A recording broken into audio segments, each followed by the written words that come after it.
Welcome back to the channel. Today we've got our daily NBA predictions here for Monday, December 16th. There are 6 games in the association today before the in-season tournament finals tomorrow, obviously in Las Vegas between the Milwaukee Bucks and the Oklahoma City Thunder. But before we can get to that Bucks-Thunder game tomorrow, where again we are only going to have one game, we got these 6 today here on Monday. And folks, before we get into the predictions, make sure to hit that subscribe button down below for some more daily NBA predictions here on the channel. An hour ago, we posted our college basketball best bets on the channel as well, so go make sure to check that video out after you finish watching this video. And also we have our full college football bowl game schedule as well. Again, tomorrow we will have our first round of the college football playoffs predictions, plus every other bowl game that takes place this week, so you're not going to want to miss that tomorrow. Again, we've got the full schedule right here for the full college football bowl season.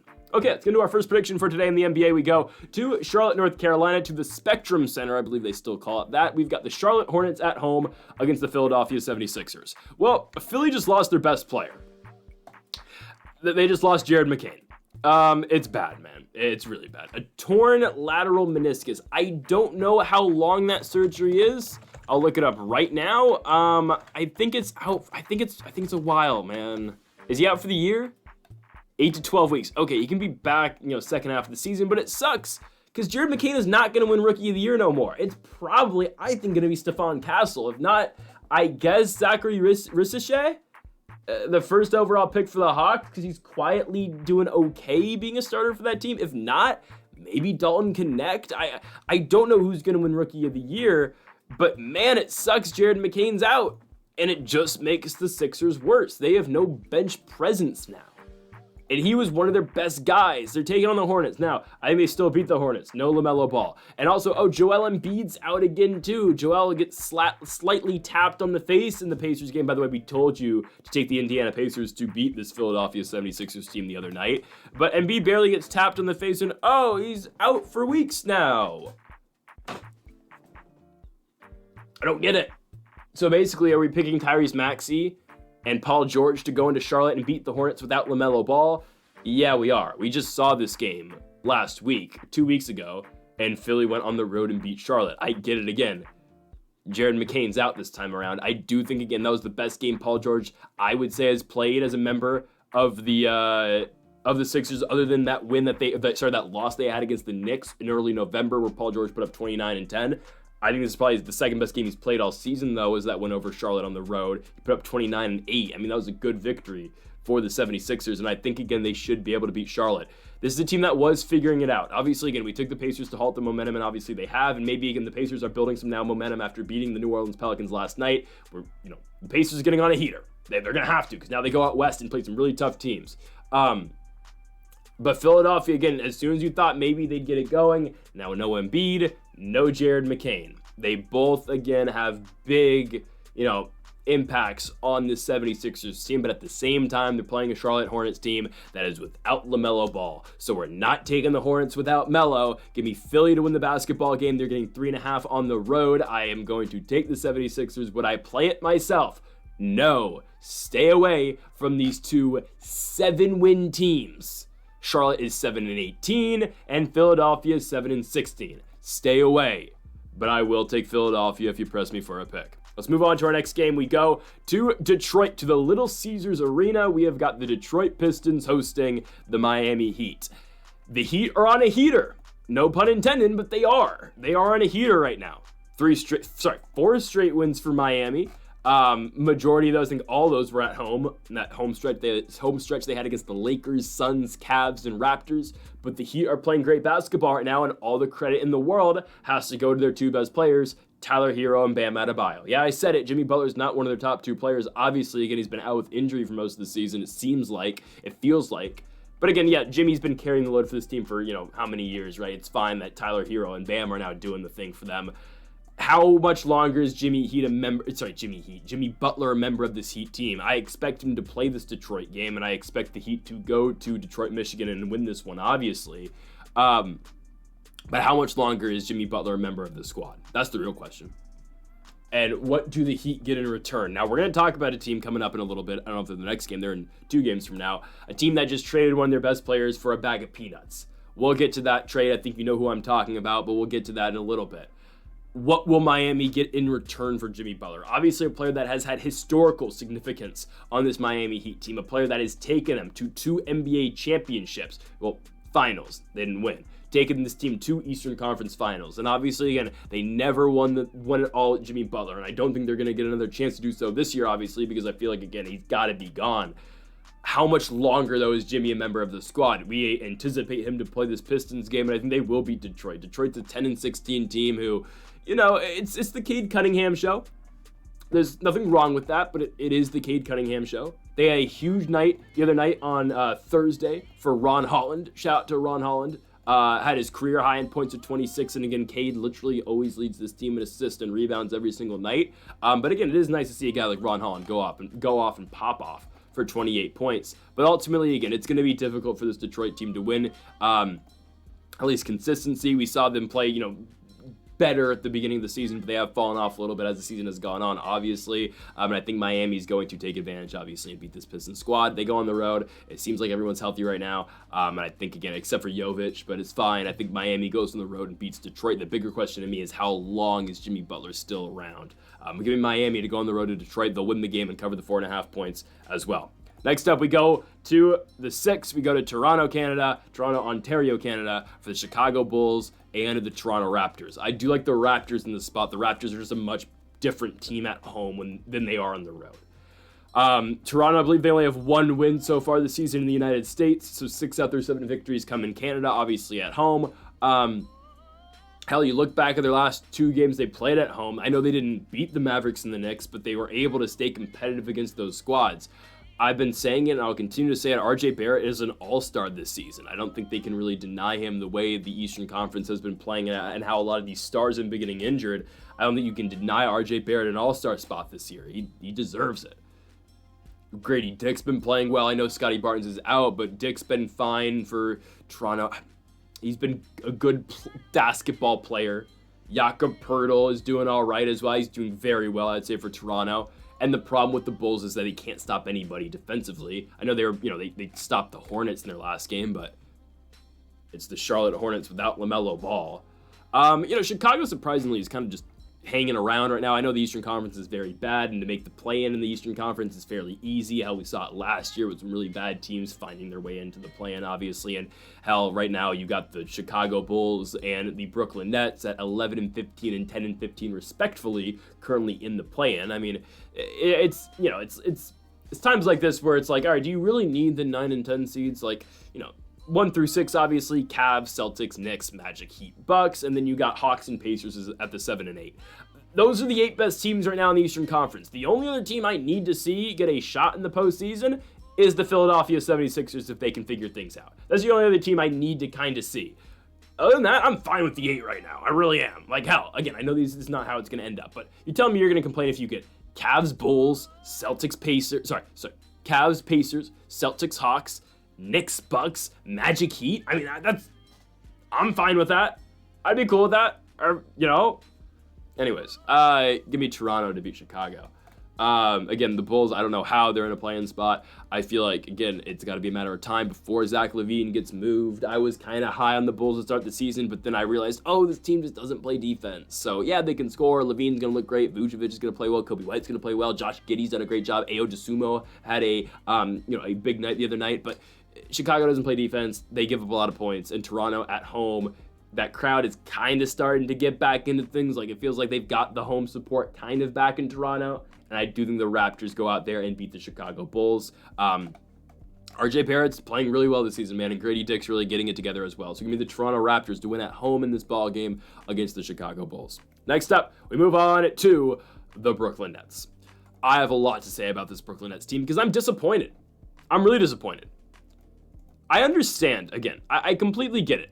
What future do the Brooklyn Nets have with the core that they have, right? They are already talking about trading Cam Thomas, which I think is the stupidest thing that they can do. I really think it's incredibly stupid because I know he's out right now, but Cam Thomas is by far the best player on this team, and he keeps his team in basketball games. But the thing is, even without Cam Thomas, this team recently, with Dennis Schroeder, with Cameron Johnson, with Nick Claxton, they have been able to stay in basketball games even without their best scorer and by far their best player. And I get it. Is Brooklyn going to win a championship with this core? Are they going to win a championship with Dennis Schroeder at point guard? The answer to that question is obviously no. But in the state of the NBA right now, we're at the end of the season. 2/3 of the league gets a chance to win the NBA championship at the end of the year. As long as you're not in the bottom 10 teams in the NBA, when it comes to postseason time, you get a chance. If you're not a bottom 10 team in the NBA, is that too many? I do think it is. I'll be honest with you. I think it is. At least in the Eastern Conference. In the West, I have no problems with it because how good the West is. In the East, again, we just talked about it. The 8 teams right now that are the top 8, I feel like are the top 8 teams in the Eastern Conference, right? I don't really think there's a need for Brooklyn and Chicago to get a shot, but it'll probably end up that way, right? Again, if you had to make the plan right now, Atlanta, Indiana. I'll be honest, I think the Hawks beat Indiana, but then Indiana versus the winner of Chicago, Brooklyn. Let's say it's Chicago. Are the Pacers losing at home to the Bulls? The way that they've been playing this year, maybe, but no. In a must-win game, the Pacers are going to beat the Bulls. So you're just going to get that 7 and 8 teams that were already there, right? It's just, again, I know that's going to, fluctuate throughout the season. Is the final 8 right now going to remain the final 8? Honestly, maybe. I do think those are the 8 best teams, but we'll see. Again, maybe Philly makes a run. Hell, maybe Chicago does something. I doubt it. But anyways, for the Brooklyn Nets, 2 out of 3 teams get a chance to win at the end of the season. Are the Nets winning the championship this year? No.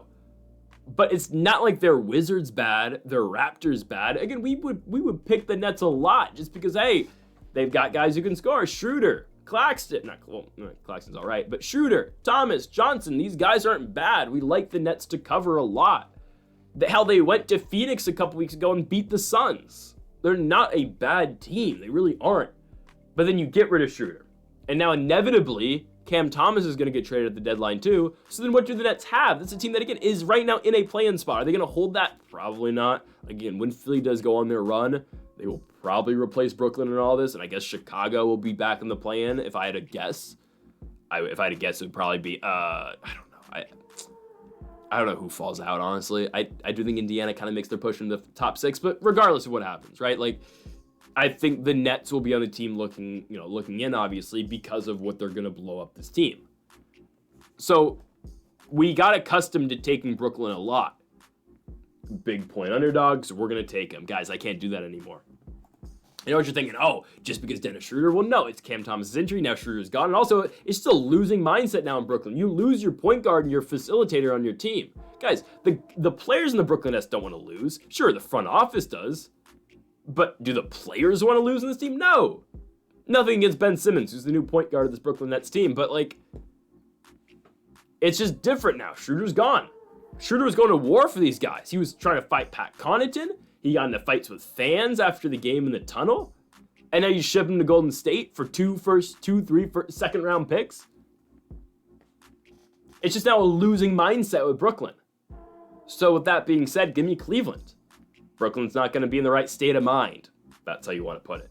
Give me Cleveland. I haven't talked about the Cavs, but they're great, obviously. 22-4. The only losses this season. Hawks, Heat Celtics. Give me Cleveland to go on the road and cover against the Brooklyn Nets. We are officially, the days of picking the Nets to cover every night, unfortunately right now, are over. Let's move on to our big game here in Sacramento. Some would say the game of the day. I would say it is the Sacramento Kings taking on the Denver Nuggets. I love the Nuggets in the spot. I really do. I think it's a great spot for Denver. I get it. They've been kind of questionable this season. They're 13-10. The Kings are 13-13. But I really do like Denver in this spot. Denver has put together, since that Wizards catastrophe where they lost in DC, they put together back-to-back victories against 2 decent teams. The Hawks on the road, they beat them by 30 points, and they're coming off a victory at home against the Los Angeles Clippers. Now you get them in the Kings, a Kings team that has been wildly inconsistent this season. And I know what you're thinking. Sacramento's on a 3-game winning streak. Guys, they beat the Spurs, Jazz, and Pelicans. Spurs win, good, great. On the road, you go to San Antonio and win. I believe, was it the game Wemby was out? I think Wemby was out this game. I believe he was. Checking. Yes. No Wemby that game. The Kings are fraudulent. That's all they are. The Kings are fraudulent, and I refuse to accept anything other than that statement. The Kings are not that good. They can't get it figured out. They've got too many ball-dominant guys on this team. I don't think DeRozan fits. That's why we're taking the Nuggets. Guys, we get the Nuggets at even money here. There's still Denver. They still got Nikola Jokic. Again, Shai Gilgeous-Alexander is the MVP. I'm not going to take no for an answer. No does not mean no when we're talking about Shai Gilgeous-Alexander winning the MVP, right? He's the best player in the game right now, but Jokic is right there too. 32, 13, and 10. I mean, those are crazy numbers. The problem is the supporting cast for Jokic hasn't been there all season long, but they're going to beat the Kings. Jokic should have a night. Again, we get the Nuggets at even money. I know they have not been playing the same basketball they have played throughout the last couple years, but they're still the Nuggets, and the Kings are wildly inconsistent and can't win at home. Give me the Denver Nuggets to go to the Golden One Center and take care of business against the Sacramento Kings. As we go on to our final game of the video, we go to the Intuit Dome. We've got the Los Angeles Clippers taking on the Utah Jazz. Give me the Clippers to win the game, and they will cover the 8.5 points as well. Utah, again, they came off of their monumental victory. They just looked really good in the Portland game a couple games ago, and then they proceeded to get blown out in Sacramento and then kind of hang around the Suns game until they weren't in it no more late in the fourth quarter, and the Suns shooting pulled away from them. They had that game in Salt Lake City. Now they got to go on a huge road trip. They don't return home till December 28th. They have Clippers on the road, Pistons on the road, Nets on the road, Cavs on the road, Portland on the road. They don't come home until after Christmas. 3 days after Christmas is until Utah gets to go back to Salt Lake City. This is just the start. Yeah, they're in trouble. The Clippers, again, I don't understand how Norman Powell is just him now. Again, they've had back-to-back bad games where they took on the Nuggets and the Rockets and actually the Timberwolves before that. I mean, these are games where Bones Highland is leading their team in points. This is a get-right spot, though, for the Los Angeles Clippers. This is all this is. They get to play a poor Utah Jazz team, and then they are in for it. Back-to-back games in Dallas, then Memphis, then Golden State, and then they get a free win when they play the Pelicans on November 30th. But, this is a get-right game for Los Angeles. For the Jazz, right? I mean, they're just the Jazz. I guess Markkanen's healthy again. Jordan Clarkson's questionable for this game. The Suns commentators were talking about Jordan Clarkson in their last game, obviously, when the Suns took on Utah, talking about, I don't know how more teams aren't, sticking their name in the hat to obviously try to get Jordan Clarkson. I know, again, it's very early in the season, but it makes sense, right? Clarkson is one of the more elite guys off the bench in the NBA. I mean, he can be a very valuable sixth man to anybody in the NBA right now, and it makes sense. Again, why don't one of these teams go out and try to get Clarkson? I think it's coming. I like Walker Kessler. I think the guy's a dog. I think he's a very good big for this team. He will come down with 15 rebounds a game. It's just an inconsistency in scoring, though. They don't have one guy they can rely on every single night, especially with Laurie, who's been dealing with injuries. I mean, some nights it's Laurie, some nights it's Keontae George, some nights it's Colin Sexton, it's John Collins. I don't love the consistency here at the Jazz. I think they do go on the road and lose at the Intuit Dome to a Clippers team where, again, once they catch fire shooting and a team against they're playing a team in Utah who's not really going to be able to hold them, I don't think. So once the Clippers catch fire, they should be able just to get it going and really just keep shooting the lights out the Intuit Dome against the Utah Jazz. So in our final game of the video, we are taking the Los Angeles Clippers to win at home in Inglewood against the Utah Jazz. So folks, thank y'all for watching our NBA predictions here on December 16th. I should know I have the Christmas tree in the background now. Set it up. It's great. Folks, thank y'all for watching. Make sure to hit that subscribe button down below for more. Make sure to leave a like. If you did enjoy the video, make sure to comment. If you do disagree with any of the picks, again, we'll be back tomorrow for more College Basketball Daily Best Bets. NBA predictions for the in-season tournament final between the Milwaukee Bucks and the Oklahoma City Thunder, and our college football playoffs round 1 predictions tomorrow as well. Folks, thank y'all for watching, and Mamba forever.